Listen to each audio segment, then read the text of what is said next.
So right. యేసుక్రీస్తు ప్రభువారి యొక్క శరీర ధారణం గురించి మనం అర్థం చేసుకోవాలంటే మనం ఫస్ట్ అర్థం చేసుకోవాల్సిన ఇంపార్టెంట్ పాయింట్ ఏంటంటే క్రైస్తవ్యం అన్నది ఆహ్, ఆహ్, త్రిత్వాన్ని నమ్ముతుంది. దేవుడు త్రిత్వమై ఉన్నాడు అనే విషయాన్ని క్రైస్తవ్యం నమ్ముతుంది. అంటే దేవుడు తండ్రిగా, కుమారుడిగా, పరిశుద్ధాత్మ దేవుడుగా ఉన్నాడు అనే విషయాన్ని ఫస్ట్ ఒక క్రైస్తవుడు ఖచ్చితంగా నమ్మాల్సిన విషయం. సో, ఈ క్రీస్తు శరీర ధారణం గురించి మనం వెళ్ళకముందు ఒక నిర్వచనాన్ని మనం చదవడానికి ప్రయత్నం చేద్దాం. అదేంటి అనంటే త్రియేకత్వములోని రెండవ వ్యక్తి దేవుని కుమారుడు తన నిత్య దేవత్వానికి అదనంగా మానవత్వమును కన్యక జననం ద్వారా స్వీకరించి పరిపూర్ణ దేవునిగా, పరిపూర్ణ మానవునిగా ఒకే వ్యక్తిలో నిత్యము ఉండటం శరీర ధారణం అని అంటారు. నేను ఇంకోసారి చదువుతున్నాను. త్రిత్వం అనగా తండ్రి అయిన దేవుడు, కుమారుడైన దేవుడు, పరిశుద్ధాత్మ దేవుడు. వీరు వ్యక్తులు. ఓకే. సో ఈ త్రిత్వంలో రెండవ వ్యక్తి ఎవరైతే ఉన్నారో దేవుని కుమారుడు అనబడిన వారు, ఆయన తన నిత్య దేవత్వానికి అదనంగా ఆయన నిత్యుడు, ఆయన దైవం, ఆయన దేవుడు. దానితో అదనంగా మానవత్వమును ఆయన కన్యక జననం ద్వారా, కన్యకకు పుట్టడం ద్వారా స్వీకరించి ఆయన పరిపూర్ణ దేవునిగాను, పరిపూర్ణ మానవునిగాను ఒకే వ్యక్తిలో నిత్యం ఉండటం ద ఇన్కార్నేషన్ ఆఫ్ క్రైస్ట్ అని అంటారు. దీనికి సంబంధించిన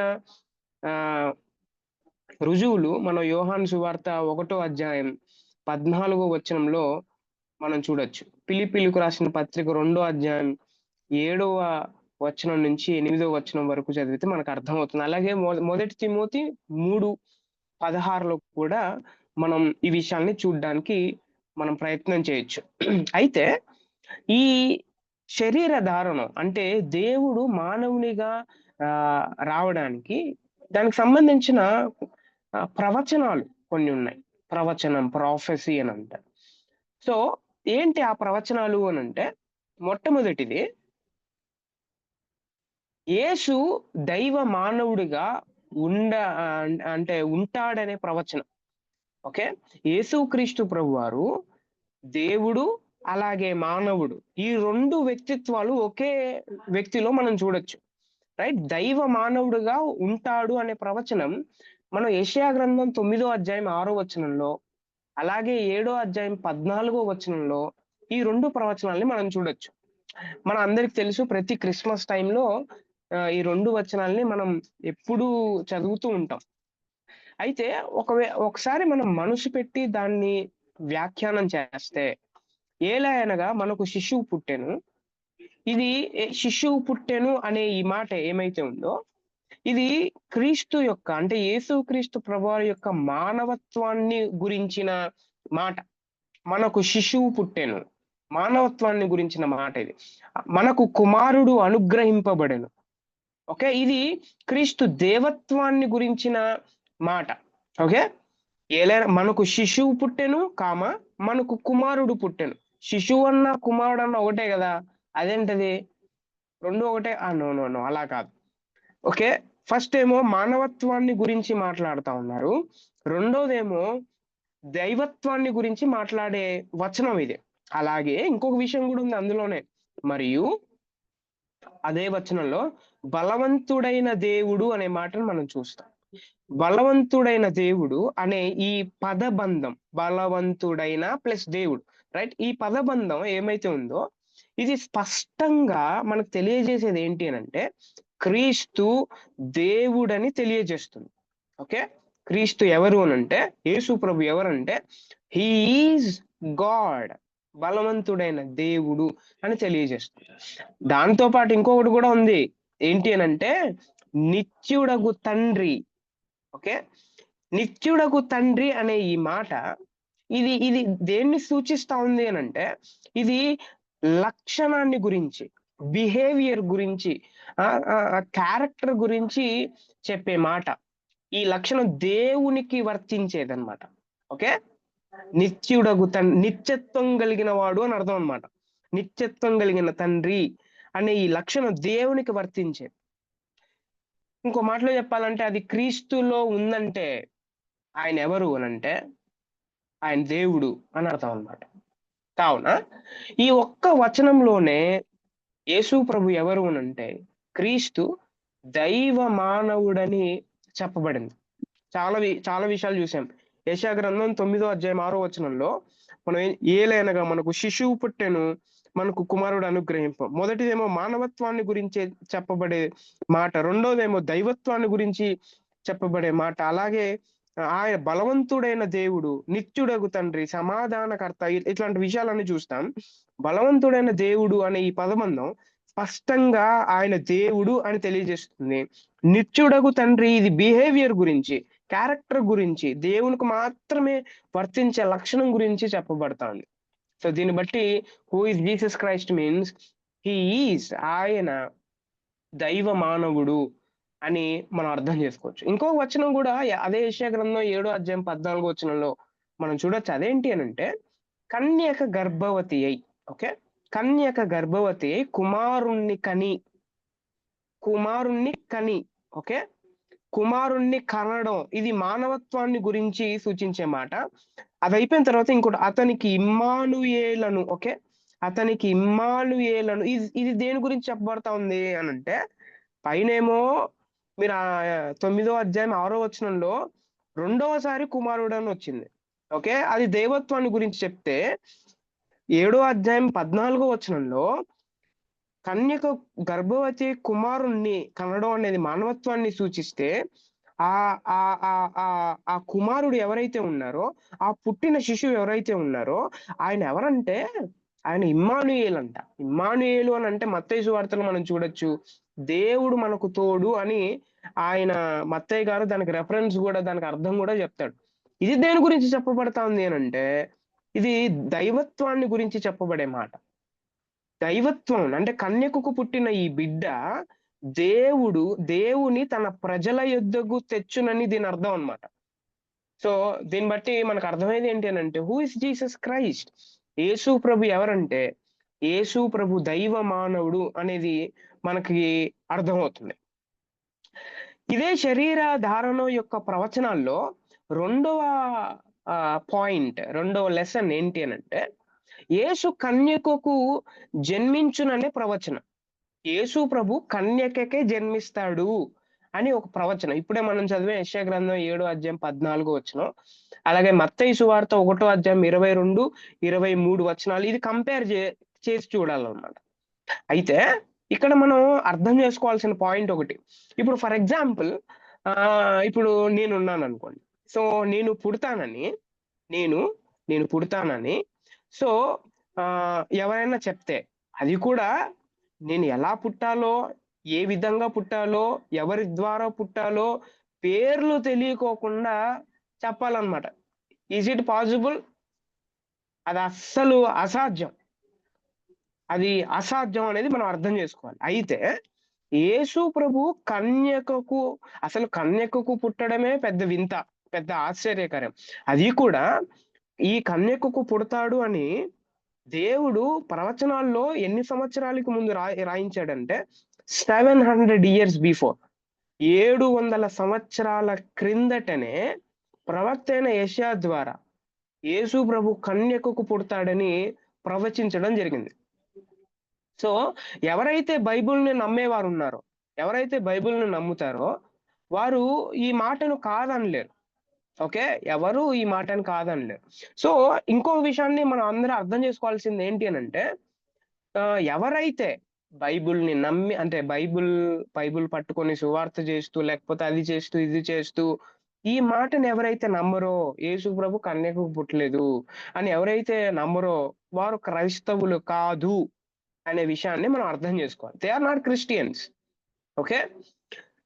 సో ఎన్ని సంవత్సరాలకు ముందు యేసు ప్రభువారి గురించి ప్రవచించడం జరిగింది కన్యకకు పుడతాడు అని అంటే 700 ఇయర్స్ బిఫోర్. ఇది మనం అందరం జ్ఞాపకం ఉంచుకోవాలి. తర్వాత శరీర ధారణ విధానం. ఓకే. ఆయన శరీర ధారణ విధానం ఎలా ఉంది అనంటే ఫస్ట్ పాయింట్ ఏంటి అనంటే కన్యక జననం. కన్యక జననం. కన్యక జననం అనేది చాలా ఇంపార్టెంట్. ఫస్ట్ మనం బాగా అర్థం చేసుకోవాల్సిన విషయం ఏంటి అనంటే ఆయన కన్యకకు పుట్టాడు అనే విషయం. సో అయితే కన్యకైన మరియ యేసుక్రీస్తును అద్భుత రీతిలో గర్భం దాల్చిందనే నమ్మకం సువిశేష దేవశాస్త్రం అంటే ఎవాంజలికల్ థియాలజీలో ఎల్లప్పుడూ వాళ్ళు నమ్ముతారు. ఎల్లప్పుడూ ఉందన్నమాట. ఓకే. రైట్. అద్భుత రీతిలో జరిగిందది. అదేంటి అనంటే సో 20వ శతాబ్దపు మలుపులో అంటే 20వ శతాబ్దపు ఆ టైం గ్యాప్‌లో ఏం జరిగిందంటే కన్యక జననం క్రైస్తవ బోధనలోని 5 మూల సిద్ధాంతాలలో ఒకటిగా చేర్చబడిందనమాట. అసలు ఎవరైనా క్రైస్తవుడు అనబడాలంటే, ఆ క్రైస్తవుడు అన్నవాడు ఖచ్చితంగా నమ్మాల్సిన విషయం ఒకటుంది. ఏంటి అనంటే, యేసు ప్రభు కన్యకకు పుట్టాడు అనేది వాడు ఖచ్చితంగా నమ్మాలన్నమాట. మూల సిద్ధాంతాల్లో ఇదొకటి. Okay. Right. The foundation of Christianity. So అయితే 5 మూల సిద్ధాంతాలేంటి? ఎవాంజలికల్ థియాలజీ నమ్మేదేంటి అనంటే, నంబర్ 1 ఇక్కడ ఇచ్చాను నేను. అది బ్రాకెట్స్‌లో ఉంటాయి. నంబర్ 1 బైబులు దైవావేశం వల్ల కలిగిందని, మరియు అధికారం కలిగిందని ఇది ఫస్ట్ సిద్ధాంతం. ఒక క్రైస్తవుడు నమ్మాల్సిన విషయాలు ఇవన్నీ. రెండవది క్రీస్తు కన్యకకు జన్మించాడు అనే విషయం నమ్మాలి. మూడోది క్రీస్తు దేవత్వం కలిగిన వాడు. అంటే యేసు ప్రభు దేవుడు అని నమ్మాలి. వాడే క్రైస్తవుడు. నాలుగోది క్రీస్తు మానవుల యొక్క పాపాల కోసం ప్రత్యామ్నాయ ప్రాయశ్చిత్తం చేశాడు. మన పాపాలు ఆయన మీద వేసుకున్నాడు. మనకు రావాల్సిన శిక్ష ఆయన మీద వేసుకున్నాడు అని నమ్మాలి. నాలుగోది. ఐదోది ఏంటి అనంటే శరీర పునరుద్ధానము మరియు రెండో రాకడుంది అని నమ్మాలి. ఇవి చాలా ఇంపార్టెంట్ సిద్ధాంతాలు. ఈ రోజుల్లో ఆంధ్రప్రదేశ్‌లో అలాగే తెలుగు రాష్ట్రాల్లో ఒక కలవరం ఏర్పడతా ఉంది. అదేంటి అనంటే యేసు ప్రభు దేవుడు కాదని, యేసు ప్రభు చిన్న దేవుడు, తండ్రి అయిన దేవుడు పెద్ద దేవుడు, తర్వాత పరిశుద్ధాత్మ దేవుడు యేసు ప్రభు యొక్క తమ్ముడు. అంటే తండ్రి అయిన దేవుడికి 2 కొడుకులున్నారు. వారిలో మొదటి కొడుకు యేసు ప్రభు, రెండవ కొడుకు పరిశుద్ధాత్మ దేవుడు అని చెప్పే ఒక వర్గం ఉంది. నేను వారి గురించి ప్రస్తావించను. అయితే ఒక వర్గం ఏర్పడుతుంది. చాలా కలవరం ఏర్పడతా ఉందన్నమాట. So what they will take. So ఇలాంటి వారు ఎట్లాగా దీన్ని వాళ్ళు చేస్తారు. లాస్ట్ టైమ్ నేను చెప్పినట్టున్నాను. ఏరియస్ కూడా ఇలాగ చెప్పాడు గదా!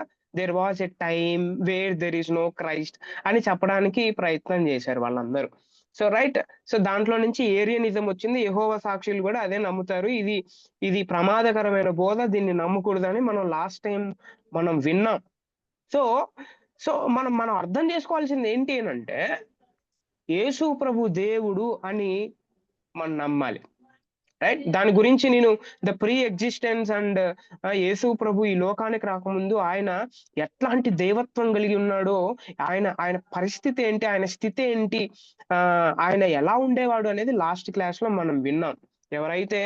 ఎవరైనా ఆ క్లాస్‌ని వినకపోతే you please go and watch that video in Vedanta Pathashala. So right.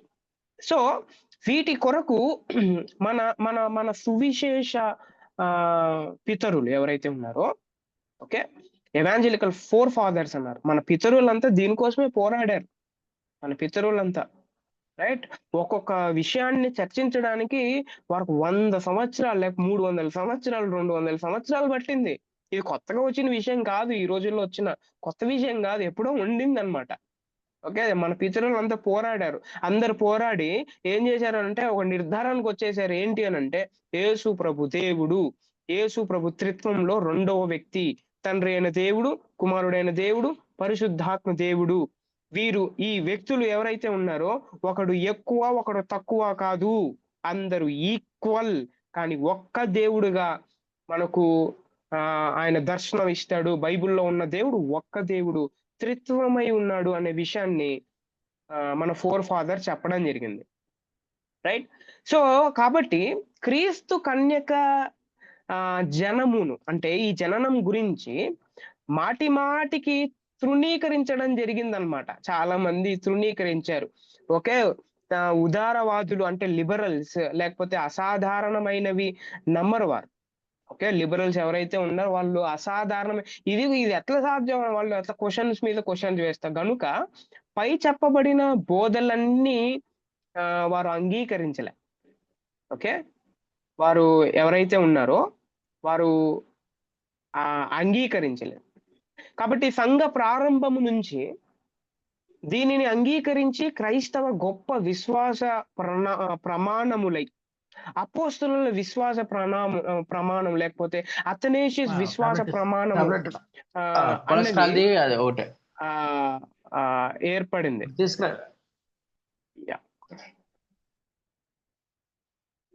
Right. So Narasimhulu గారు ప్లీజ్ మ్యూట్ లో పెట్టుకోండి మీరు. Yeah, thank you. సో అయితే మరి కన్యక జననం యొక్క అర్థం ఏంటి? ఒకవేళ కన్యక జననం గురించి నేను అర్థం చేసుకోవాలి అని అంటే మరి నేను ఏం అర్థం చేసుకోవాలి?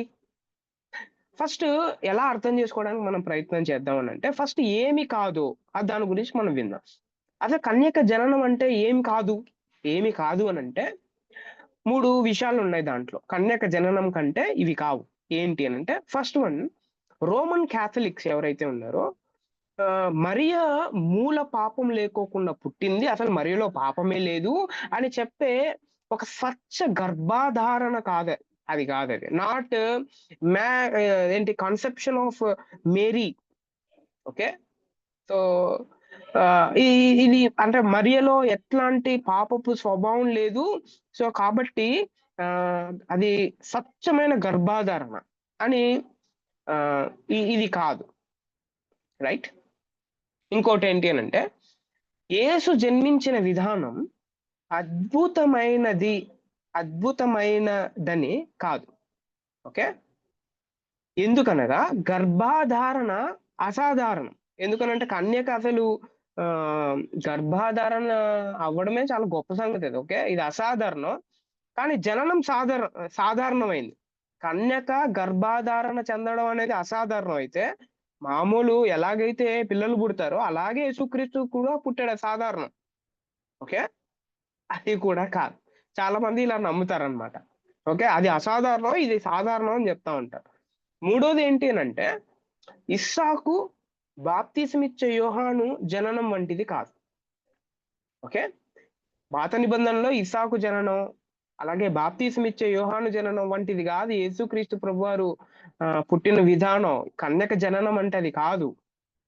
మరి ఏంటి కన్యక జననం అని అంటే వెరీ వెరీ ఇంపార్టెంట్ పాయింట్ మనం అర్థం చేసుకోగలగాలి. ప్రకృతి విరుద్ధమైన రీతిలో, ఓకే, ప్రకృతి విరుద్ధమైన రీతిలో యేసు పరిశుద్ధాత్మ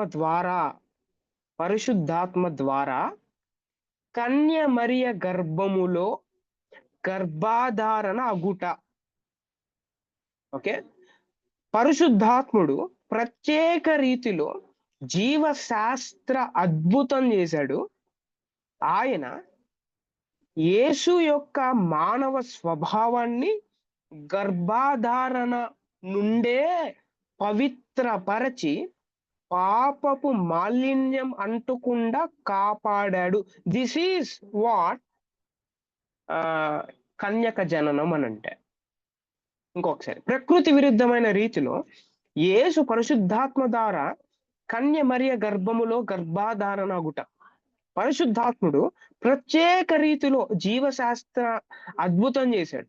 అదేంటి అంటే ఆయన యేసు యొక్క అంటే పరిశుద్ధాత్మ దేవుడు యేసు యొక్క మానవ స్వభావాన్ని గర్భాధారణ నుండే అక్కడి నుంచే పవిత్రపరిచి పాపపు మాలిన్యం అంటకుండా కాపాడాడు. అందుకే పరిశుద్ధాత్మ నిన్ను కమ్ముకొనును. ఎందుకనంటే పాపపు మాలిన్యం అంటకుండా.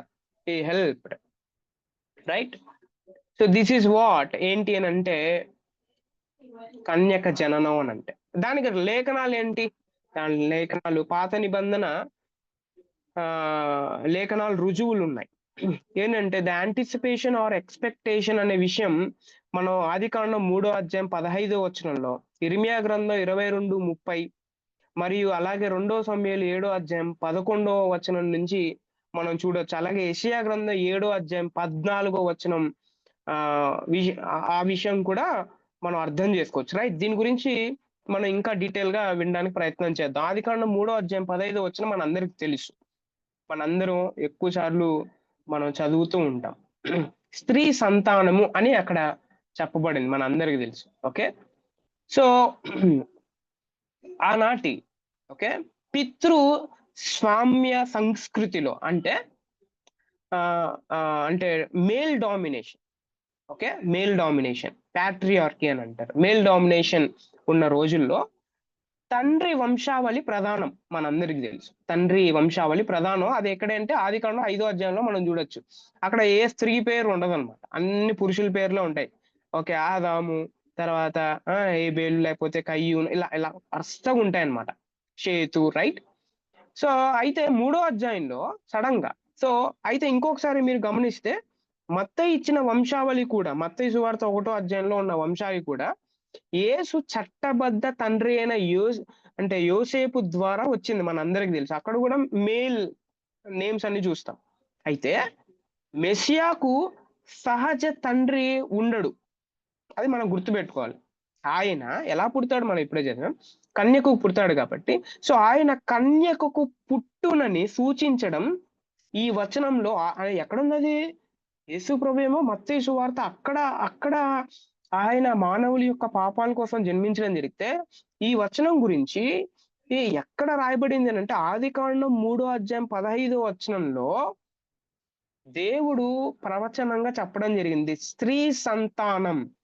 చాలా మంది ఏమనుకుంటారంటే ఆ వచనాన్ని చదివినప్పుడు అది మనుషులకి పాములకి ఉన్న సంబంధం, మనుషులేమో దానికి నెత్తి మీద కొడతారు, పామేమో కాలు మీద కాటేస్తుంది అని అనుకున్నాను. అది దాని గురించి కాదు, దాని గురించి కాదు చెప్పబడతా ఉంది. అది ఏంటనంటే సాతాను గురించి, అలాగే యేసుక్రీస్తు ప్రభువారి గురించి మాట్లాడుతున్న ప్రవచనం, దేవుడు సాక్షాత్తు చెప్తున్న విషయం. అది మనం అర్థం చేసుకోవాలి, రైట్? తర్వాత ఇర్మియా గ్రంథం 22వ అధ్యాయం 30వ వచనంలో, అలాగే 2 సమూయేలు 7వ అధ్యాయం 11వ వచనంలో మనం చూసినట్టయితే యోసేపు సహజ తండ్రి ఒకవేళ అయ్యుంటే, ఓకే, ఒకవేళ యోసేపు యేసుక్రీస్తు ప్రభువారికి సహజ తండ్రి అయ్యుంటే, ఓకే, అయ్యుంటే మనకు యొకన్య అనే వ్యక్తి అక్కడ కనబడతాడు. యొకన్య, ఓకే, పేరు గుర్తుపెట్టుకోవాలి. యొకన్య, ఓకే, యొకన్యాకు కలిగిన శాపం, ఓకే, యొకన్య అంటే యోసేపు వారి పితరులు, ఆ పితరుల్లో యొకన్య అనే వ్యక్తి వస్తాడు. ఆ యొకన్యాకు ఒక శాపం కలిగిద్ది, రైట్?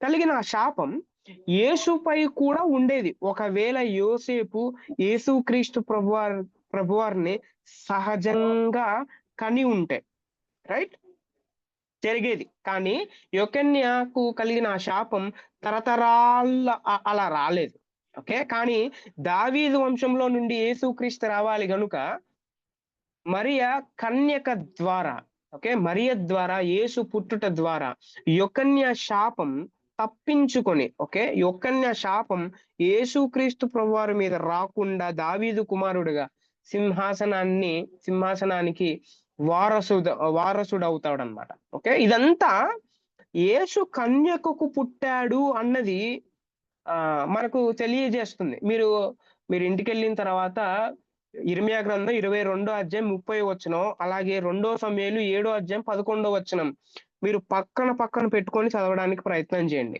అలాగే మత్తయి సువార్త 1వ అధ్యాయాన్ని కూడా ఈ 3 రెఫరెన్సెస్ ని మీరు పక్కన పెట్టుకొని చదివితే then you will know what will be the possibility.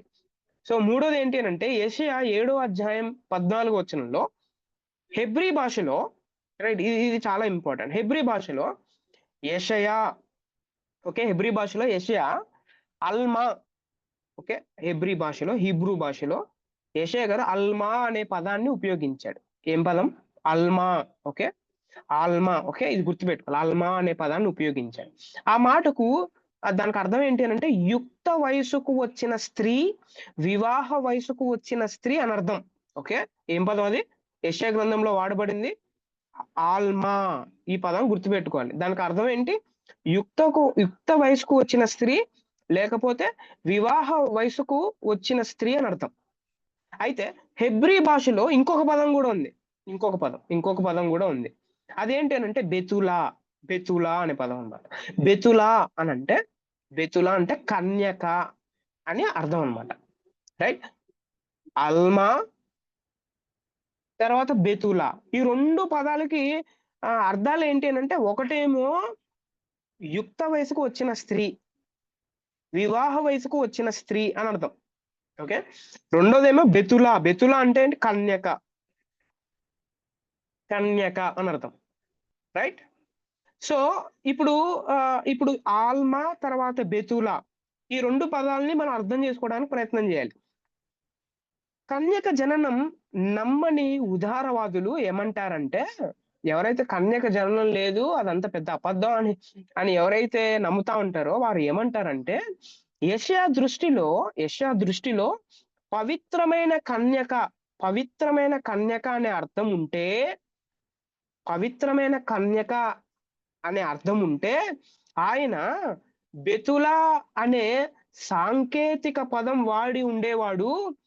దానికి ద్వంద్వ ద్వంద్వ అర్థాలు లేవు అని వాళ్ళు చెప్తారు. ఓకే, కానీ కానీ ఆయన యెషయా గారు అల్మా అనే పదం వాడాడు. యెషయా గారు అల్మా అనే పదాన్ని వాడాడు ఆయన. కాబట్టి యేసు కన్యకకు జన్మించలేదు అని చాలా మంది చెప్తారు. అదే కన్యక అంటే బెతులా కదా, బెతులా అని ఉండాలా యెషయా గ్రంథంలో. యెషయా గారు అల్మా అనే పదాన్ని వాడాడు. సో ఈ బెతులానే ఉండాలి నాకు. కాబట్టి బెతులా అంటే కన్యక కాబట్టి సో ఇప్పుడు యేసు ప్రభు కన్యకకు పుట్టలేదు అని చెప్తారన్నమాట. ఓకే, ఆ విషయానికి వస్తే వారు ఏ అద్భుతాలు, ఇంకో మాటలో చెప్పాలంటే లిబరల్స్ ఎవరైతే ఉన్నారో వాళ్ళు దీన్నొకటే కాదు అసలు ఏ అద్భుతాన్ని నమ్మరోళ్ళు. వారి వాదన నిజమా? కాదా? లేకపోతే అది వారికే వదిలిపెడదాం.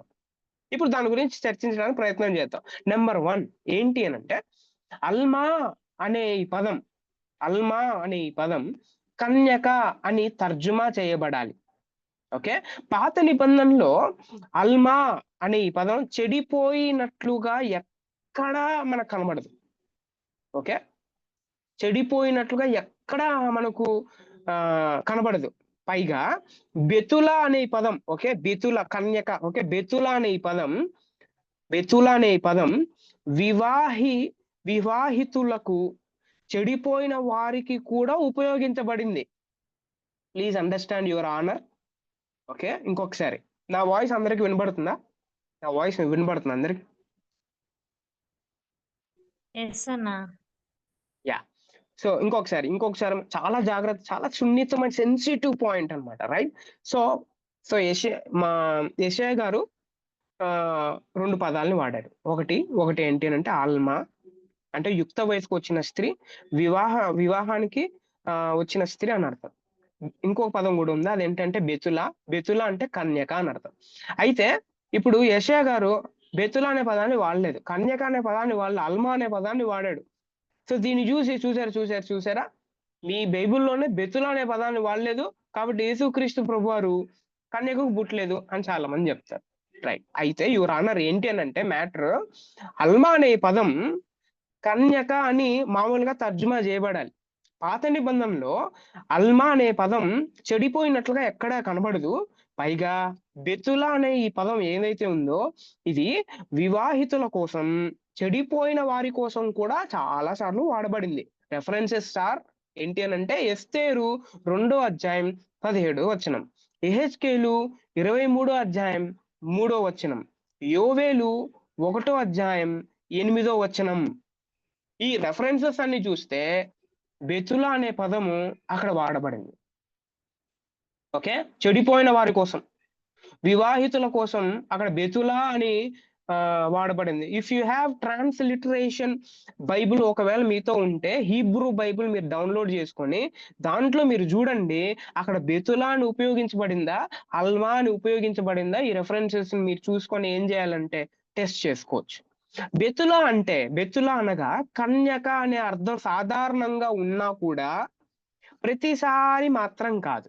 అందుకే కాబోలు యెషయా గారు చాలా పరిశుద్ధాత్మ దేవుడు రాయించాడు. సో, యెషయా గారు పరిశుద్ధాత్మ దేవుడి చేత రాయింపబడి no, no, no, no you have to use అల్మా, అల్మా అనే పదాన్ని వాడాడన్నమాట. రైట్? క్లారిటీగొచ్చిందా అందరికి? అందరికి అర్థమైందా? యాహ్! యెస్ అన్న. ఈ పాయింట్ యాహ్! సో, ఇంకో పాయింట్ ఏంటి అనంటే, క్రీస్తు పూర్వం యేసుక్రీస్తు ప్రభువారు ఈ లోకానికి రాకముందు ఈ 250 సంవత్సరాల ముందు. ఓకే. హెబ్రీ బైబిల్‌ను అంటే హీబ్రూలో ఉన్న బైబిల్‌ను గ్రీకు భాషలోకి అనువదించారు ఫస్ట్. ఓకే. ఎప్పుడు? క్రీస్తు పూర్వం 250 సంవత్సరంలో. హెబ్రీ బైబిల్ నుంచి గ్రీకు భాషలోకి తర్జుమా చేయబడింది. దీనిని ఏమంటారంటే, అంటే హెబ్రీ భాష నుంచి గ్రీకు భాషలోకి తర్జుమా చేయబడిన ఈ బైబిల్‌ని ఏమంటారంటే సెప్ట్యూజియంట్ అని అంటారు. ఎల్ఎక్స్ఎస్ అని అంటారు. ఓకే. మరియు సెప్ట్యూజియంట్ అంటారన్నమాట. అది గుర్తుపెట్టుకోండి. అందులో గ్రీకు ఒక పదం ఉంది. అదేంటనంటే ప్రార్థనాసెస్. ఓకే. ప్రార్థనాస్ అని ఉపయోగించారన్నమాట. దానికి రెండో అర్థం లేదు. హెబ్రీ భాషలో ఒక పదానికి 2 అర్థాలు, 3 అర్థాలు ఉన్నట్టు ప్రార్థనాస్ అనే దీనికి ఇంక వేరే అర్థాలు లేవన్నమాట. కన్యక అనే అర్థం మాత్రమే ఉంటుంది. ఇంక వేరే అర్థాలు లేవు. దీనిని మత్తయి సువార్త 1 అధ్యాయం 23 వచనంలో ఓకే. ఓకే. అక్కడ కూడా మత్తయి సువార్త 1 అధ్యాయం 23 వచనంలో if you see in Greek Bible then you will see which word means ప్రార్థనాస్ అనే పదం మీరు అటు చూడొచ్చు. ప్రార్థనాస్ వేరే అర్థం లేదు. కన్యక చాలా స్పష్టంగా వాడాడు మత్తయ్య గారు. అందుకే యెషయా గ్రంథం 7 అధ్యాయం 14 వచనం యేసుకు మాత్రమే వర్తిస్తుంది. ఇంకెవరికి వర్తించదు. కన్యకకు పుట్టిన వ్యక్తి ఎవరు అనంటే ఇమ్మానుయేలు అని పిలువబడతాడని మత్తయ్య గారు 1 అధ్యాయం 23 వచనంలో దాన్ని చాలా చక్కగా వివరించడం జరిగింది. ఈ ప్రవచనం ఆహాజు రాజును దాటి దావీదు వంశస్థులందరికీ ఇవ్వబడిందన్నమాట. ఓకే. దావీదు వంశస్థులందరికీ ఇవ్వబడింది. కాబట్టి ఇది యెషయా కాలంలో ఇంకొకటి కూడా ఉంది. ఏంటి అనంటే ఇది యెషయా గారు ఉన్నప్పుడు వాళ్ళ గురించి చెప్తా ఉన్నారు అని చాలా మంది అన్నారు. ఇది ఇమ్మానుయేలుకి తప్ప, యేసుక్రీస్తు ప్రభువారికి తప్ప ఎవరికి వర్తించదు. ఇంకోటి ఉంది. ఏంటి అనంటే చాలా రీజన్స్ ఉన్నాయి. So I don't know the number. So point ఏంటి అనంటే సూచన కని విని ఎరుగనిదై ఉంది. ఇది ఎక్కడ ఇది ఇది చూసింది కాదు, లేకపోతే విన్నది కాదు ఇది. ఇది సాధారణ జన్మకు వర్తిస్తే ఒకవేళ అదెలా ఆశ్చర్యకరమైన లేకపోతే కని విని ఎరుగని సూచన అవుతుంది ఇది? అలా కాదు కదా! ఎక్కడ జరగలేదు కాబట్టే ఇది కని విని ఎరుగని సూచన అని అంటున్నాం. రైట్.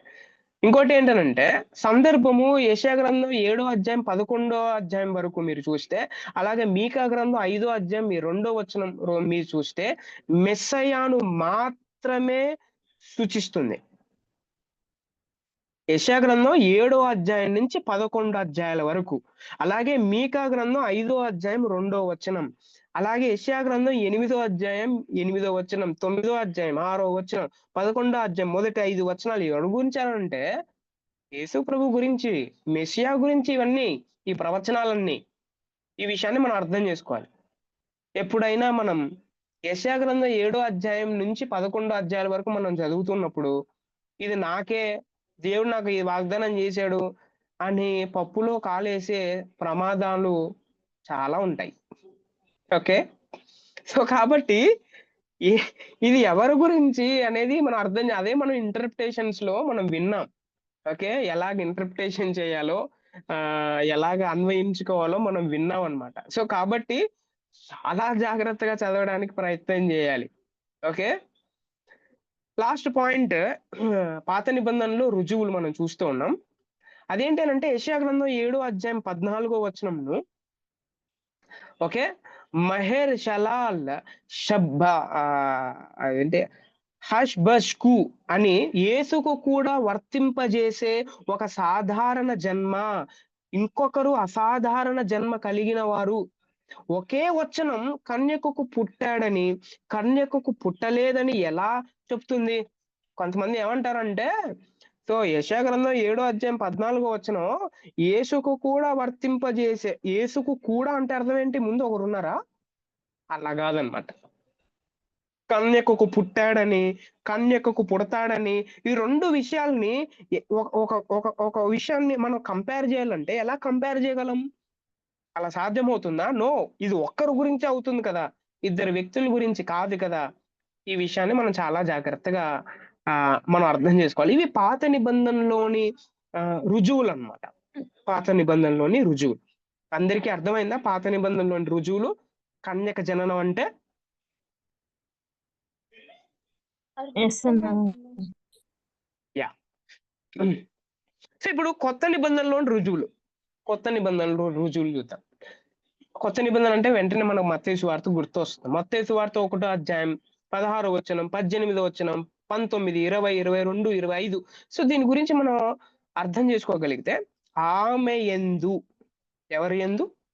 ఆమె యందు, వారి యందు కాదు. ఓకే. వారి యందు అనే పదం ప్లూరల్ ఫార్మ్ అక్కడ లేదు. ఆమె యందు క్రీస్తు అనబడిన యేసు పుట్టెను. తర్వాత చాలా ఇంపార్టెంట్ పాయింట్ ఏంటంటే మత్తయి సువార్త 1 అధ్యాయం 18 వచనంలో చాలా స్పష్టంగా రాశారు. వారు ఏకము కాకమునుపు ఆమె పరిశుద్ధాత్మ వలన గర్భవతిగా ఉండెను. వారు కలవక ముందు అని అర్థం. ఓకే. దీన్ని ఏమంటారంటే యూఫెటిజం అంటారు. యూఫెటిజం. ఓకే. యూఫెమిజం. యాహ్! యూఫెమిజం అని అంటారు. ఏంటి యూఫెమిజం అని అంటే ఏంటి అనంటే కొన్ని విషయాలు అంటే డైరెక్ట్‌గా చెప్తే చాలా హార్డ్‌గా ఉంటుంది. కాబట్టి కొన్నిసార్లు మనం ఏం చేస్తామంటే అంటే మామూలుగా మనం మాట్లాడేటప్పుడు ఆహ్, మనం ఎవరికైనా పెళ్లయిందనుకోండి. సో, ఎవరికైనా పెళ్లయితే సో, పెళ్లయిన తర్వాత ఆహ్, మామూలుగానే పిల్లలు ఎలా పుడతారు? పిల్లలు ఎలా పుడతారు? దీని గురించి మనం వివరించాలంటే వినడానికి చాలా ఎబ్బెత్తుగా ఉంటుంది. దెన్ వి విల్ యూజ్ మనం ఏం చేస్తామంటే ఒక డిఫరెంట్ లాంగ్వేజ్‌ని మనం యూజ్ చేస్తాం. ఓకే. డిఫరెంట్ లాంగ్వేజ్‌ని. వారు కలిసారు. కలిసిన తర్వాత ఏం చేశారు? పిల్లలు పుడతారు. ఓకే. సో, కలిసారు అనే మాట ఏమైతే ఉందో అది యాక్చువల్‌గా కలిసారు అనే పదం గాదు ఉండాల్సింది. వేరే పదం ఉండాలి. కానీ మనం ఏం చేసాము అనంటే, ఒరిజినల్ వర్డ్‌ని మనం వాడుకోకుండా, దానికి బదులు అంటే మనం ఏం చేసాం, వేరే పదాన్ని అక్కడ సమకూర్చి వినడానికి పాజిటివ్‌గా ఉండేటట్టు ఏం చేసాము అనంటే, వినడానికి చాలా క్లియర్‌గా, క్లారిటీగా ఆ!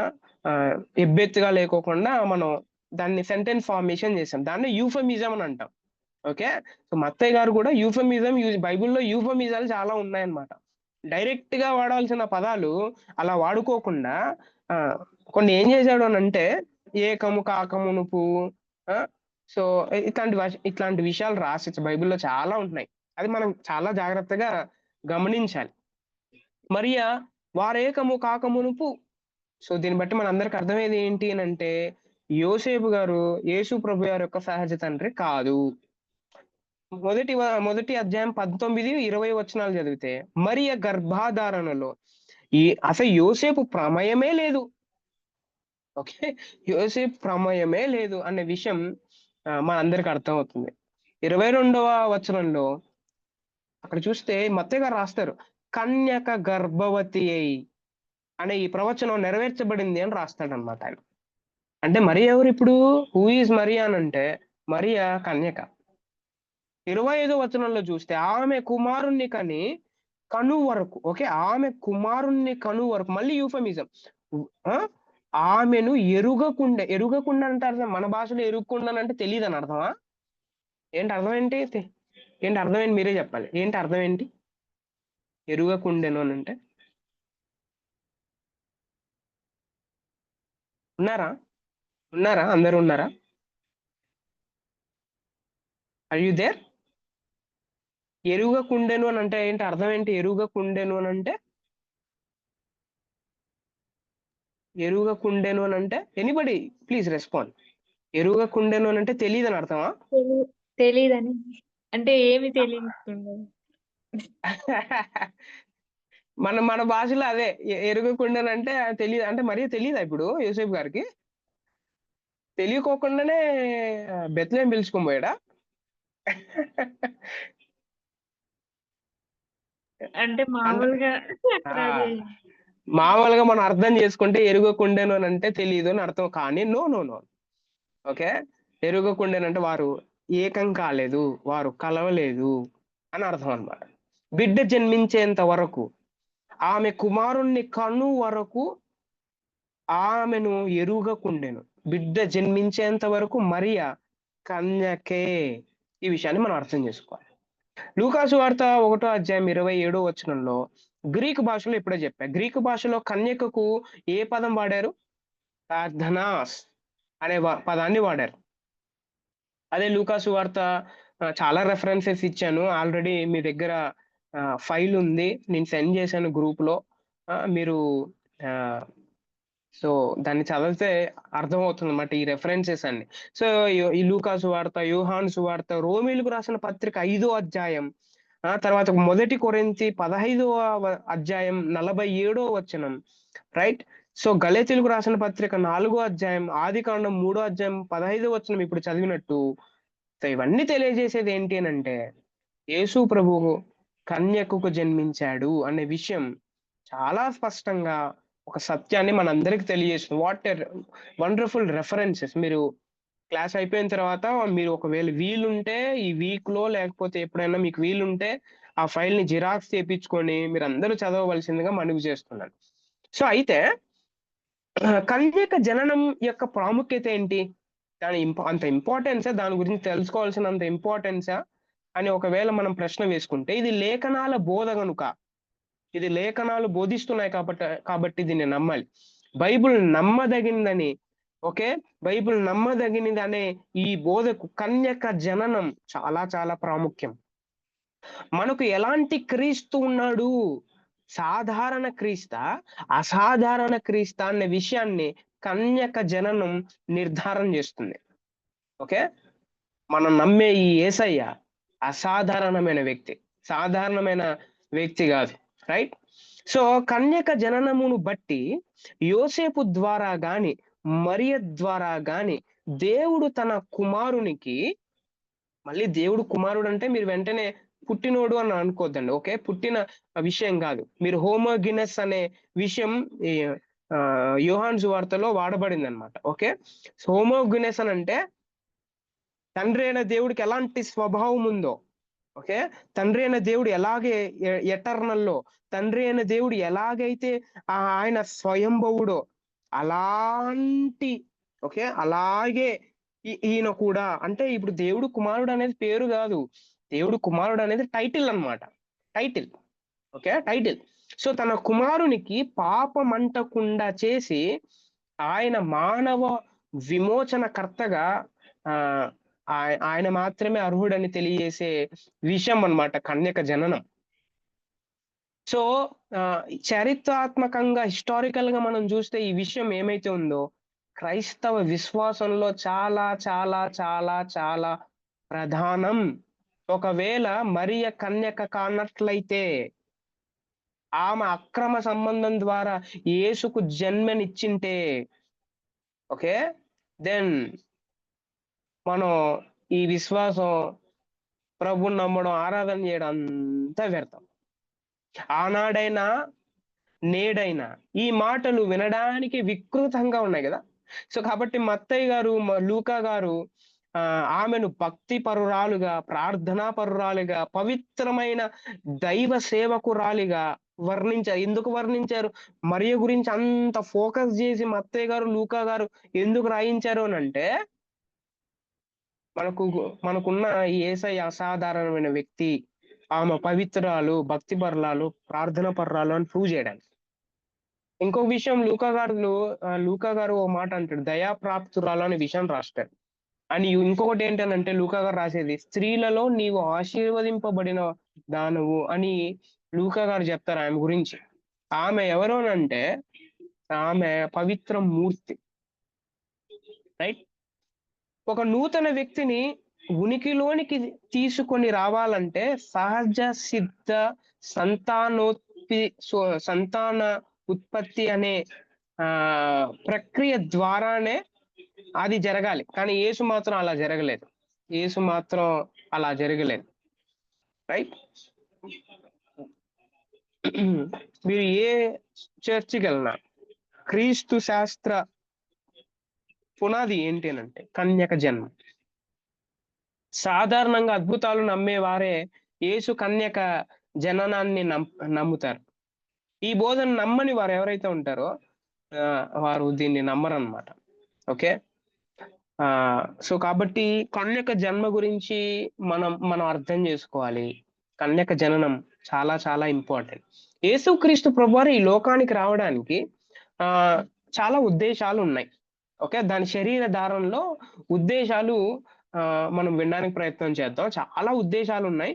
అయితే ఒక 2 ఉద్దేశాలు చెప్పేసి మీరు మిగతావి ఫైల్స్ లో చదువుకోవాల్సిందిగా మనవి చేస్తున్నాను. ఫస్ట్‌ది ఏంటి అనంటే యోహాను సువార్త 1వ అధ్యాయం 18వ వచనం, 14వ అధ్యాయం మీరు చదివితే అక్కడ యేసు ప్రభువు ఈ లోకానికి రావడానికి కారణం ఏంటి అనంటే తండ్రి అయిన దేవుణ్ణి బయలుపరచుట. తండ్రి అయిన దేవుడు అంటే వెంటనే వ్యక్తి గురించి మనం ఆలోచన చేయాలి. వ్యక్తి గురించి కాదు, అక్కడ దేవుణ్ణి బయలుపరచడానికి, దేవుడు ఎలా ఉంటాడో ఆయన్ని ఎలా చేరాలో అర్థం చేసుకోవడానికి, బయలుపరచడానికి యేసు ప్రభు ఈ లోకానికి రావడం జరిగింది. రెండోది ఏంటి అంటే మనకు మాదిరి చూపడానికి. మూడోది మన పాపములకు ప్రాయశ్చిత్తం చేయడానికి యేసు ప్రభు ఈ లోకానికి వచ్చాడు. ఓకే. తర్వాత అపవాది క్రియలను లయపరచడానికి, ప్రధాన యాజకుడిగా ఆయన ఉండటానికి, తర్వాత దేవునికి నరులకు మధ్య చాలా రెఫరెన్సెస్ మనం చూస్తాం. ఇవన్నీ మనందరికి తెలిసినవే. ఇది ఒక్కసారి మీరు రెఫర్ చేయగలిగితే చాలా చాలా బాగుంటుంది అనేది మనం అర్థం చేసుకోవాలి. అయితే ఈ శరీర ధారణములో ఇమిడి ఉన్న 5 మార్పులు మనం చూస్తాం. యేసు ప్రభువారు ఈ లోకానికి ఆయన అంటే రావడానికి ఆయన 5 మార్పులు ఆయనలో మనం చూడొచ్చు. ఒకటి ఏంటి, నెంబర్ 1 క్రీస్తు నివాస స్థలములో మార్పు. యేసు ప్రభు వారు ఈ లోకానికి రాకముందు ఆయన పరలోకంలో ఉన్నాడు. అయితే ఆయన స్థలం మారింది. రెండోది క్రీస్తు ఆస్తులలో మార్పు. ఓకే. ఆస్తి అంటే వెంటనే ఆయనకు ఆస్తి అది కాదు. ఓకే. సో అంతా ఆయనదే.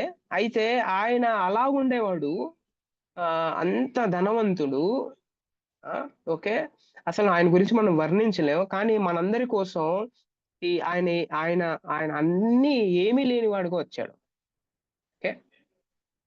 మూడోది ఏంటి అంటే మహిమలో మార్పు. క్రీస్తు మహిమలో మార్పు.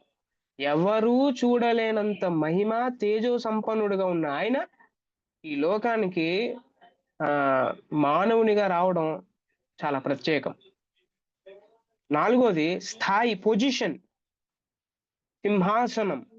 సింహాసనం మీద కూర్చొని పరిపాలన చేసే ఆయన ఈ లోకానికి ఆయన బీదవాడిగా వచ్చాడు. ఏమీ లేదు ఆయన దగ్గర. అందుకే యేసుప్రభు ఒక మాట అంటాడు. ఏమంటాడు? మనందరికీ తెలుసు. నక్కలకు బొరియలు ఉన్నాయి, ఆకాశ పక్షులకు గూళ్ళు ఉన్నాయి, కానీ మనుష్య కుమారునికి ఏం లేదు,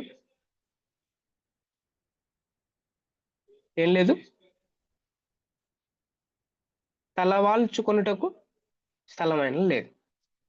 పొజిషన్. తర్వాత క్రీస్తు దైవ స్వరూపము నుండి మనుష్యుని పోలికగా మార్పు చెందాడు. అది ఫిలిప్పీయులకు రాసిన పత్రిక 2వ అధ్యాయం 8వ వచనంలో మనం చూడొచ్చు. అయినను ఇన్ని మార్పులు జరిగినా కూడా ఓకే, ఆయన వ్యక్తిత్వం మారలేదు. ఓకే. ఆయన వ్యక్తిత్వం మారలేదు. దీన్ని బట్టి మన అందరికి అర్థమైందంటే ఆయన నిత్య దేవుడు అనేది మనందరికి అర్థమవుతుంది. ఆయన నిత్య దేవుడు. This is all for whom అని అంటే ఇదంతా ఎవరి కోసం? ఇదంతా మనందరి కోసం. ఇది పర్సనల్ గా నా కోసం, నీ కోసం, మనం అందరం నిత్యత్వంలోకి అడుగు పెట్టాలనే, పాపంలో నుంచి విడిపించబడాలనే ఆయన తనకు తాను ఆయన ఏం చేశాడు అని అంటే మనందరి కోసం ఆయన ప్రాయశ్చిత్తం తన ప్రాణాన్ని పెట్టినట్టు మనందరికి అర్థమవుతుంది. Okay, all clear?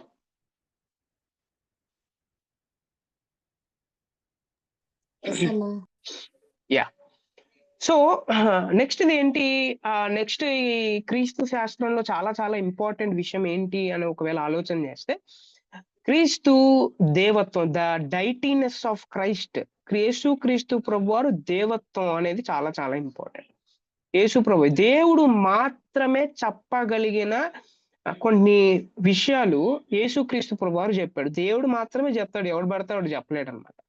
Okay, so ఏంటి ఆ విషయాలు అని అంటే దాన్ని బట్టి ఆ స్టేట్మెంట్స్ ని చూసి మనం ఆయన దేవుడా కాదా మనం నిర్ణయించుకోవచ్చు who is Jesus Christ. Okay, so ఇవి ఎప్పుడైనా మనం ఎవరికైనా సువార్త చెప్పేటప్పుడు లేకపోతే ఎప్పుడైనా మనం వాదించుకోకుండా, సో ఈ వచనాలు మీ ముందర పెడతాను, ఈ వచనాలు ఎవరు చెప్పగలరు అని మీరే ఆలోచన చేయండి అని విషయం విడిచిపెడితే సరిపోయిద్ది. పెద్దగా మనం టెన్షన్ పడాల్సిన అవసరం లేదు. రైట్, యోహాను సువార్త 6:38 వచనంలో ఒక మాట అన్నాడు ఆయన, పరలోకము నుండి దిగి వచ్చి తిని అనే మాట ఆయన అన్నాడు. తర్వాత తండ్రి లోకము పుట్టక మునుపు నీ యొద్ద నాకు ఏ మహిమ ఉండెనో ఆ మహిమతో నన్ను ఇప్పుడు నీ యొద్ద అంటే మహిమపరచుమనే స్టేట్మెంట్ ఆయన వాడతాడు. తర్వాత ఇంకో కూడా మాట్లాడతాడు ఆయన, ఏమంటాడు? అబ్రహాం పుట్టక ముందే నేను ఉన్నాను అని అంటాడు. ఓకే, ఇంకోటి పరలోకమందును భూమి మీదను నాకు సర్వ అధికారము ఇయ్యబడి ఉన్నది అని అంటాడు ఆయన. తర్వాత లోకములో మీకు శ్రమ కలుగును, ఆయనను ధైర్యం తెచ్చుకోండి, నేను ఎవరంటే నేను లోకమును జయించి ఉన్నాను అని అంటాడు. ఇంకో మాట మాట్లాడుతూ పునరుద్ధానమును జీవమును నేనే, చాలా రెఫరెన్సెస్ ఇచ్చాను. ఈ రెఫరెన్సెస్ అన్ని చదివిన తర్వాత ఇవి మానవుడు మాట్లాడే మాటలు కాదు, ఇది దేవుడు మాత్రమే చెప్పగలిగిన స్టేట్మెంట్స్, ఎవ్వరు వాడలేరు. దీన్ని బట్టి మన అందరికి అర్థమయ్యేది ఏంటంటే ఆయన దేవత్వం ఎట్లాంటిదో, ఆయన ఎవరు అనే విషయం మన అందరికి అర్థమవుతుంది. ఇంకోటి ఏంటంటే దేవత్వపు గుణ లక్షణాలు, అంటే దేవుడు అనాలంటే కొన్ని లక్షణాలు ఉండాలన్నమాట మనందరికి. దాంట్లో ఆ లక్షణాలు దేవుడుకు ఉండే ఆ లక్షణాలన్నీ యేసుక్రీస్తులో కూడా ఉన్నాయి. అంటే బైబిల్లో ఉన్న యేసుక్రీస్తులో కూడా ఆ లక్షణాలు ఉన్నాయన్నమాట. ఏంటి ఆ లక్షణాలు? దేవుడికి మాత్రమే ఉండే లక్షణాలను ఆలోచన చేస్తే, ఒకటి నిత్యత్వం, ఎటర్నాలిటీ. ఓకే, ఎటర్నిటీ అని అంటారు, నిత్యం ఉంటాడు అనమాట. యెషయా గ్రంథం 9:6 మీకా 5:2, యోహాను సువార్త ఏంటి 1 అధ్యాయం 17 అధ్యాయం ఇవన్నీ చదివితే దేవుడికి మాత్రమే ఉంటాయి ఇవన్నీ. అందుకే మీరు మీరు మీరు మీరు చదవగలిగితే యెషయా గ్రంథం 9 అధ్యాయం 6 చదివితే మనందరికి తెలుసు యేసుక్రీస్తు ప్రభావం గురించి అక్కడ మనం చూడొచ్చు. ఏంటి అని అంటే అక్కడ నిత్యుడగు తండ్రి అనే మాట వాడబడింది. అవునా? మీ బైబిల్లో కూడా ఉంది అది.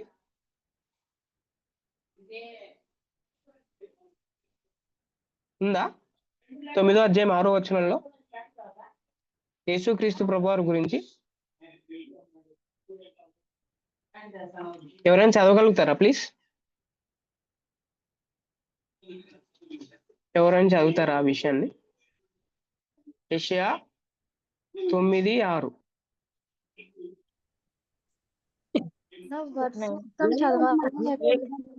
పుట్టెను, మనకు కుమారుడు అనుగ్రహించబడెను, ఆయన భుజం మీద రాజ్యభారం ఉండును, ఆశ్చర్యకరుడు, ఆలోచనకర్త, బలవంతుడైన దేవుడు, తండ్రి, సమాధానకర్త యెహోవాని ఆయన ఎవరంటే పెట్టబడును. ఆశ్చర్యకరుడు, ఆలోచనకర్త ఎవరి గురించి చెప్తున్నాము? ఇవి మానవుల్లో కూడా ఉండొచ్చు. అయితే ఎవరికి లేని ఒక వర్డ్, సపరేట్ టైటిల్ ఆయనకి ఇవ్వబడింది. అదేంటి అని అంటే నిత్యత్వం కలిగిన తండ్రి అయినా. అని డైరెక్ట్ స్టేట్మెంట్ ఏషియా గారు చెప్పేశాడు. ఆయన నిత్యత్వం కలిగిన వాడు, ఈ పుట్టబోయే శిశువుడు ఎవరంటే దేవుడు అని ఇండైరెక్ట్ చెప్పేస్తున్నాడు ఆయన. రైట్. రెండవ విషయం ఏంటి, దేవుడికి మాత్రమే ఉన్న ఆ ఆ ఆ లక్షణాల్లో రెండవ లక్షణం యేసు ప్రభులో ఉండేది ఏంటి, సర్వవ్యాపి. సర్వవ్యాపి. ఓకే. చాలా సార్లు మనం ఒక ఒక ఒక విషయాన్ని మనం వాడుతూ ఉంటాం, తెలియక వాడుతుంటాం. అదేంటనంటే సర్వాంతర్యామి అని మనం వాడుతూ ఉంటాం. సర్వ అంతర్యామి, అన్నిటిలో అన్నిటిలో ఉన్నవాడు సర్వ అంతర్యామి అని అంటే. ఓకే. అది సాంస్క్రిట్ వర్డ్, రైట్. సర్వ అంతర్యామి అని అంటే అన్నిటిలో ఉన్నవాడు. సర్వవ్యాపి అంటే అంతటా ఉన్నవాడు. బైబిల్లో ఉన్న దేవుడు అన్నిటిలో ఉన్నవాడు కాదు, అంతటా ఉన్నవాడు. ఇది క్లారిటీగా మన మనసులో మనం ఎప్పుడు ప్రార్థన చేసినా లేకపోతే ఎప్పుడు దీని గురించి చదువుతున్నా మన దేవుడు గురించి క్లారిటీ మనం మెయింటైన్ చేయాలి, చాలా క్లియర్ గా ఉండాలన్నమాట. ఆయన సర్వవ్యాపి. మత్తయి సువార్త 18వ అధ్యాయం 20వ వచనంలో 28 20వ వచనంలో, యోహాను సువార్త, ఎఫెసీయులకు రాసిన ఇవన్నీ చదివితే యేసు ప్రభు ఎవరంటే యేసు ప్రభు అంతటా ఉన్నవాడు అనేది మనందరికీ అర్థమవుతుంది. ఎవరు ఇలా ఉండగలడు, ఏ మానవుడు ఉండలేడు. మళ్ళీ ఎవరు, దేవుడు. దేవుడు మాత్రమే సర్వవ్యాపి. మూడవ లక్షణం చెప్తున్నది అదేంటి అని అంటే సర్వజ్ఞాని. సర్వజ్ఞాని. ఓకే. సర్వజ్ఞాని, omniscient అని అంటారు, సర్వజ్ఞాని. సో దేవుడు మాత్రమే సర్వజ్ఞాని, ఎవరు కాదు. మార్కు సువార్త, లూకా సువార్త, మత్తయి సువార్త, యోహాను సువార్త, మొదటి కొరింథీయులకు రాసిన పత్రిక, చాలా రెఫరెన్సెస్ ఇచ్చిన ఇవన్నీ ఈ రెఫరెన్సెస్ అన్ని చదివితే యేసు ప్రభు ఎవరు అని అంటే యేసు ప్రభు సర్వజ్ఞాని అని మన అందరికి అర్థమవుతుంది. సర్వజ్ఞాని, ఆయనకు అన్నీ తెలుసు, ఆయనకు అన్నీ తెలుసు, ఆయనకు అన్నీ తెలుసు అనే విషయం మనం అర్థం చేసుకోవాలి. రైట్. దేవుడికి మాత్రమే ఉన్న లక్షణాలు ఇవన్నీ. తర్వాత ఇంకోటి ఏంటంటే సర్వశక్తిమంతుడు. ఒక మాట, సుప్రీం గాడ్, సార్వభౌమ అధికారం కలిగిన వాడైనా, సర్వశక్తిమంతుడైన. ప్రకటన గ్రంథం, యోహాను సువార్త, కొలెసీలకు, హెబ్రీయులకు, ఫిలిప్పీలకు, మొదటి కొరింథీ, లూకా, ప్రకటన, మొదటి కొరింథీ, కొలెస్, ఇవన్నీ రెఫరెన్సెస్ అన్ని చెప్పేది ఏంటి అని అంటే ఆయన సర్వశక్తిమంతుడు, ఆయనకు అసాధ్యం అన్న విషయాలు ఆయనకు తెలియదు అనమాట, ఆయనకు అన్ని సాధ్యం. రైట్. ఆయన సుప్రీం గాడ్, ఆయన సుప్రీం సార్వభౌమ అధికారం కలిగిన వాడు, ఆయన సర్వోన్నతుడైన దేవుడికి మాత్రమే ఉంటాయి ఇవి. రైట్. ఐదవ లక్షణం నేను చెప్తున్నాను. ఐదో లక్షణం ఏంటి అని అంటే యేసు ప్రభులో మనం చూసేది మార్పు లేనితనం. మార్పు, మనం పాత నిబంధనలో నేను మార్పు లేని వాడును ఆయన చెప్పుకుంటాడు కదా. సో కొత్త నిబంధనలో మనకు అర్థమైంది ఏంటి అని అంటే, సో యేసు ప్రభు ఎవరు అని అంటే మార్పు లేని తత్వం. పాత నిబంధనలో ఆయన మారలేదు, కొత్త నిబంధనలో ఆయన మారలేదు. మారిందంట ఎవరంటే మనమే మారాలి. మన బిహేవియర్, మన క్యారెక్టర్ అన్ని మారిపోయినాయి. రైట్. రైట్. కానీ దేవుడు ఆయన మార్పు చెందేవాడు కాదు, మార్పు లేని తత్వం కలిగిన వాడు ఆయన. హెబ్రీయులకు రాసిన పత్రిక, మత్తయి సువార్తలో ఆ రెఫరెన్సెస్ మనం చూడొచ్చు. చాలా ఇంపార్టెంట్ పాయింట్ ఏంటి అని అంటే, చాలా వెరీ వెరీ ఇంపార్టెంట్ పాయింట్ ఏంటంటే దేవుడికి మాత్రమే, దేవుడు తప్ప ఇంకెవడికి ఈ విషయం ఉండదు. అదేంటి అని అంటే పరిశుద్ధత, హోలీనెస్. హోలీనెస్. ఓకే. పరిశుద్ధత. పరిశుద్ధతలో కూడా రెండు రకాలు ఉన్నాయన్నమాట. సాధారణ పరిశుద్ధత, తర్వాత మ్యాజెస్టీ హోలీనెస్ అనేది ఒకటి ఉంది, మహత్తరమైన పరిశుద్ధత.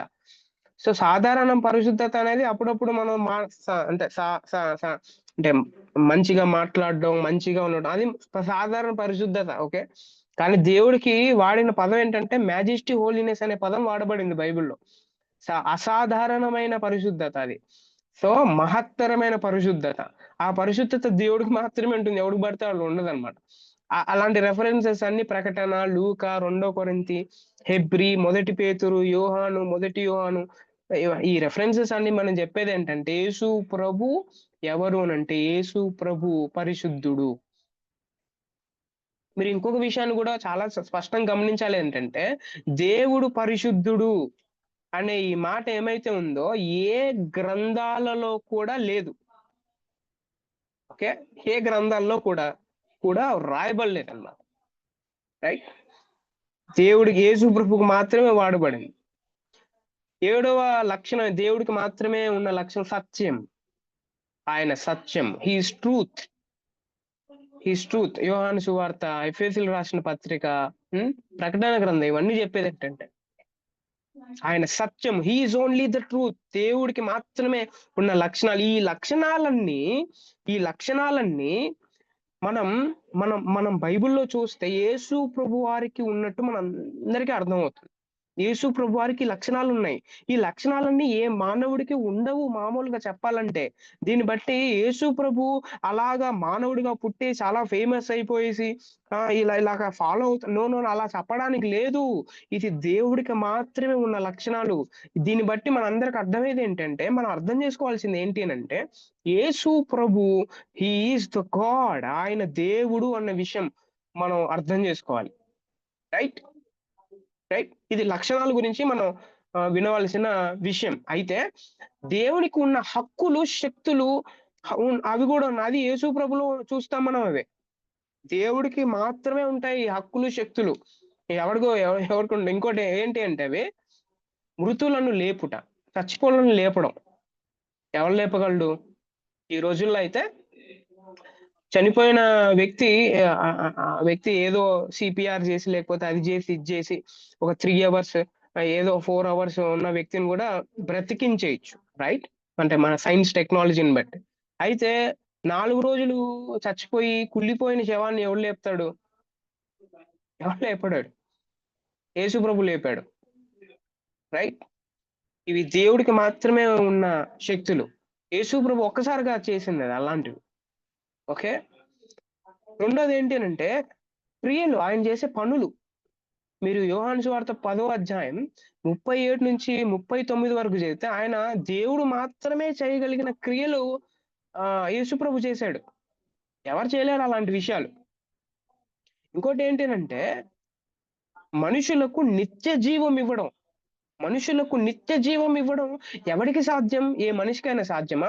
ఎందుకంటే ఈ మనిషి కూడా నిత్య జీవానికి వారసుడు కాదు, నిత్యం బ్రతికేవాడు కాదు. ఈడే ఒక 70 సంవత్సరాల తర్వాత, 80 సంవత్సరాల తర్వాత, 100 సంవత్సరాల తర్వాత, లేకపోతే 900 సంవత్సరాల తర్వాత చచ్చిపోయేవాడు కదా, ఎప్పుడు ఉండలేడు కదా. ఈ వ్యక్తి ఇంకొక వ్యక్తిని ఎలాగా నిత్య జీవం ఇవ్వగలడు? కేవలం దేవుడు మాత్రమే ఇవ్వగలడు. యేసు ప్రభులో ఈ విషయాన్ని తానే చెప్పాడు అనమాట ఈ విషయం. ఇంకోటి ఏంటి అంటే దూతల చేత ఆరాధించబడ్డం. దూతల చేత, ఏంజిల్స్ చేత ఆరాధింపబడ్డం అన్నమాట. ఆరాధింపబడ్డం అంటే దేవునికి సాధ్యం, ఎందుకంటే దేవుడు ఒక్కడే అర్హుడు. దూతలు కూడా ఆరాధన చేసేది ఎవరినంటే దేవునికే, దేవుణ్ణే ఆరాధన చేస్తారు. ఇది కీర్తనలు, హెబ్రీ, లేకపోతే లూకా, ఈ రెఫరెన్సెస్ చదివినప్పుడు హూ ఇస్ జీసస్, యేసు ప్రభు ఎవరంటే యేసు ప్రభు దేవుడు. ఆ శక్తి, ఆ హక్కుల్ని బట్టి మనం చూస్తాం. ఇంకోటి ఏంటనంటే ప్రార్థనలో సంబోధించబడుట. ఎవరి ద్వారా? ఎవరికి సాధ్యం అంటే ఇది దేవునికి మాత్రమే సాధ్యం. అపోస్తలుల కార్యం 7వ అధ్యాయం 59వ వచనంలో ఆ రెఫరెన్స్ మనం చూడొచ్చు.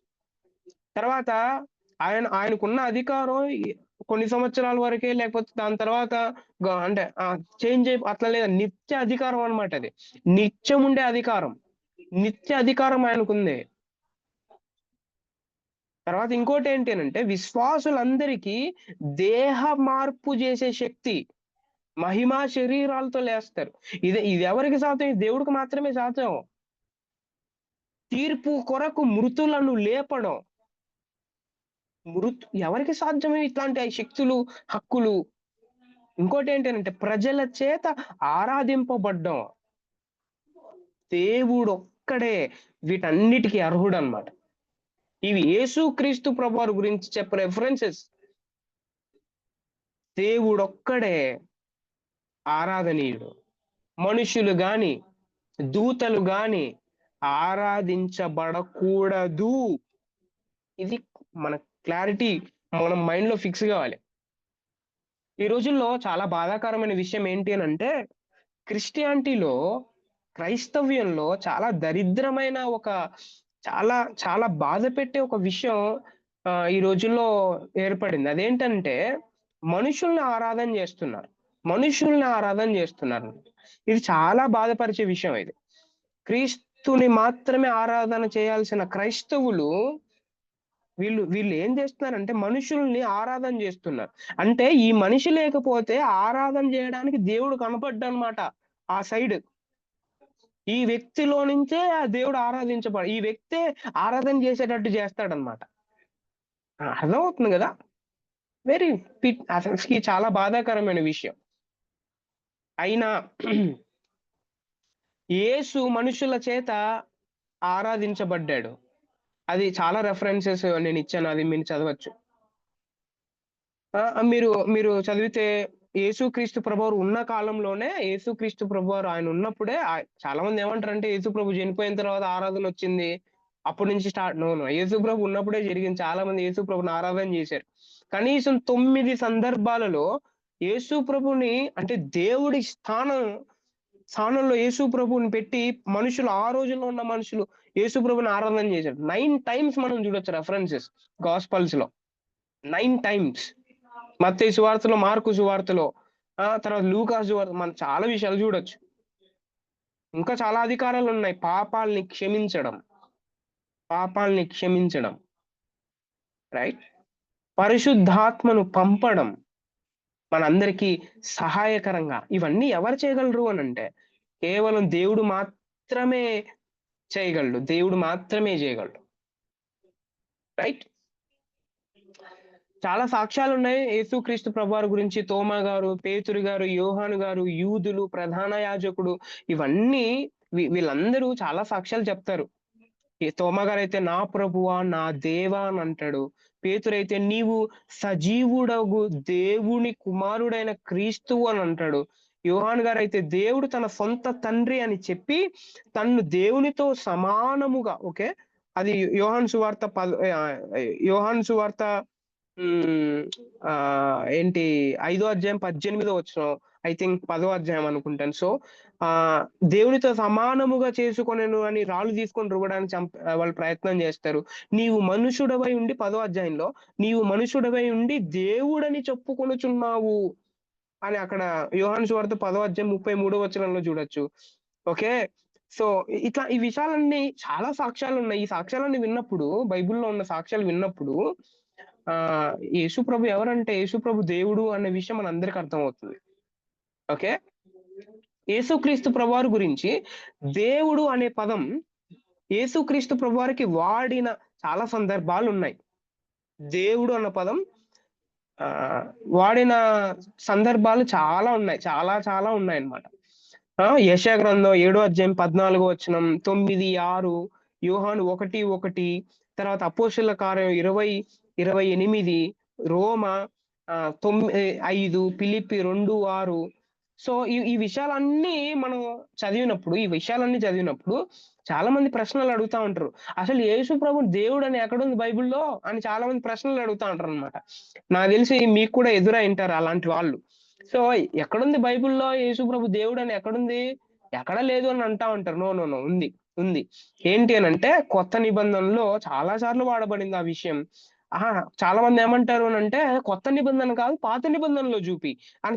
పాత నిబంధనలో యెషయా గ్రంథంలో 7వ అధ్యాయం 14వ వచనం, 9వ అధ్యాయం 6వ వచనం. సో చాలా విషయాలు మనం చూస్తాం. యేసు ప్రభువుకి దేవుడు అని వాడబడిన ఆ పదం.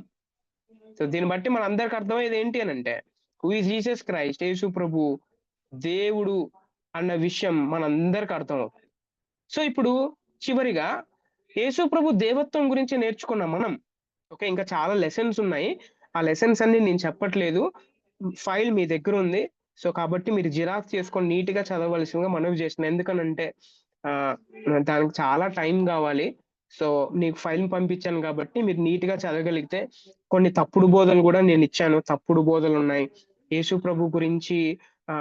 చాలా తప్పుడు బోధకులు ఏమంటున్నారు, ఏం నమ్ముతున్నారు వారు, యేసు ప్రభు యొక్క భూలోక సంచారం ఎట్లా జరిగింది, ఆయన సేవ ఎలా జరిగింది, ఆయన ఎలాంటి ఎక్కడెక్కడ సేవ చేశాడు, ఆయన పునరుద్ధానం ఎలా జరిగింది, ఆయన మరణం ఎలాగ మరణం పొందాడు, ఇట్లాంటి విషయాలన్నీ నేను ఫైల్లో పంపించాను. మీరు దయచేసి ఆ ఫైల్ ని జిరాక్స్ తీపించుకొని ఖచ్చితంగా మీ దగ్గర పెట్టుకొని, చాలా ఇంపార్టెంట్ అది. Okay, please please please. చివరిగా అన్వయింపు మనం విందాం. సో యోహాను 14:9లో యేసు ఇలా అంటాడు, ఏమంటాడంటే, నన్ను చూచిన వాడు తండ్రిని చూచి ఉన్నాడని చెప్పుటను బట్టి మనమందరం నిజ దైవ జ్ఞానం కలిగి ఉండొచ్చు. దేవుని ప్రేమ, పరిశుద్ధత, నీతి, న్యాయములు, శక్తి, సామర్థ్యాలు, బుద్ధి, జ్ఞానములు ఎలా ఉంటాయో తెలుసుకోవాలంటే మనం సపరేట్ గా తండ్రి అయిన దేవుని గురించి తెలుసుకోవాల్సిన అవసరం లేదు. యేసు ప్రభుని గురించి తెలుసుకుంటే చాలు, ఇవన్నీ ఏంటో మనందరికి అర్థమవుతాయి అన్నమాట. సో ఎందుకనంటే, ఏ మానవుడు ఎప్పుడు నువ్వు దేవుణ్ణి చూచి ఉండలేదు. మరి ఎవరు ఆ దేవుణ్ణి చూపించారు, బయలుపరిచారు అని అంటే, ఆ ఆయన రొమ్మున ఆనుకున్న దేవుని కుమారుడైన యేసు ప్రభు మాత్రమే మనందరికి తెలియజేశాడు. సో పరిమిత మానవుల కొరకు అపరిమితమైన దేవుడు చనిపోయాడు కనుక మనకందరికి ఏం దొరికిందంటే విమోచనం దొరికింది. ఇది అందుబాటులోకి వచ్చి పరిమితమైన వాళ్ళ కోసం అపరిమితమైన దేవుడు చనిపోయాడు. దీన్ని బట్టి మనం స్తుతించుకోకుండా ఎలా ఉంటాం? మూడో విషయం, దేవుడు మానవ జాతితో తిరిగి కలుసుకున్నాడు. మానవుడు కాదు, దేవుడితో కలుసుకుంది. చాలా మంది ఏమంటా ఉంటారంటే, చాలా సాక్ష్యాల్లో మనం వింటా ఉంటాం, నేను ప్రార్థన చేసేటప్పుడు దేవుడు నాకు కనబడ్డాడు. అసలు దేవుణ్ణి తెలుసుకోవడానికి కారణం నేనే. ఇంకో మాటలో చెప్పాలంటే, నేను ప్రార్థన చేస్తే, నేను ఏడ్చి ప్రార్థన చేస్తే, నేను మోకాలు వాళ్ళ గురించి ఎక్కువ చెప్పుకుంటా ఉంటారు అన్నమాట. ఓకే, సో ఈ పాయింట్ ఏంటి అని అంటే, who gave the preference means God gave the preference. పాపము వారి మధ్యలో కలుగు చేసిన అగాధం మూయబడింది. చివరిది ఏంటి అని అంటే, క్రీస్తు తండ్రితో అన్ని విషయాలలో సమానుడు కాబట్టి ఆయనను ఆరాధన చేయొచ్చు. రైట్, ఈ విషయం ఆంధ్రప్రదేశ్ లో జరుగుతా ఉన్న కలవరానికి సో ఆన్సర్ ఏంటి అని అంటే, ఆయన సమానుడు. Is not little God. ఆయన ఎవరనంటే ఆయన సుప్రీం గాడ్ అన్న విషయం మనం అర్థం చేసుకోవాలి. ఇంతటితో ఈరోజు లెసన్ కంప్లీట్. సో మిగతావి మీరు ఆ ఫైల్ చదివినట్టయితే మీ అందరికీ అది అర్థం అవుతుంది. Thank you.